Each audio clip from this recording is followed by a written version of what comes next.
Naging hamon para sa isang pasahero ang pagbabayad ng pamasahe sa jeep. Nakasabay niya kasi ang isang foreigner at di niya alam kung paano sasabihin in English ang pakiabot po yung bayad. To the rescue naman ng ilang netizen. Pusuan yan sa report ni Joseph Morong. Saklolo, foreigner ang kasabay sa jeep ng pasaherong ito. Like, can you, ang dami na nang iniisip, dumagdag pa ito. Ano nga ba kasi sa English ang paabot ng bayad? Agad nakisakay sa comment section ang mga netizen na Pinoy para tulungan ng TikToker na si Steffi. Lagyan mo lang ng American accent. Bayad po for one.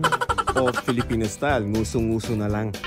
Mula naman sa concerned netizen, Please give this to who it may concern. Can you see this? Give this to the man who can't be moved. ultimate test ng utak kaya naman. Please get one and pass. Mag-counterclockwise kayo para di mapunta sa kanya. Excuse me, miss. I have a mission. This money departure is me, and arrival is the driver. Please finish the mission. Thank you. Mission impossible talaga kaya advice ng iba, Baba ka na lang, te. Tas sakay ka ibang jeep. ipa-deliver na lang kaya. Can you pass the shipping fee to the driver? Pwede ring i-eat siya. You know a place A to place B? This. P. Catch. Wala nang nagawa itong si Steffi, nakipag-eye to eye na lamang with sign language. Ang dayuhang katabi natawa rin daw sa nangyari. Joseph Morong nagbabalita para sa GMA Integrated News. Huwag magpahuli sa mga balitang dapat ninyong malaman.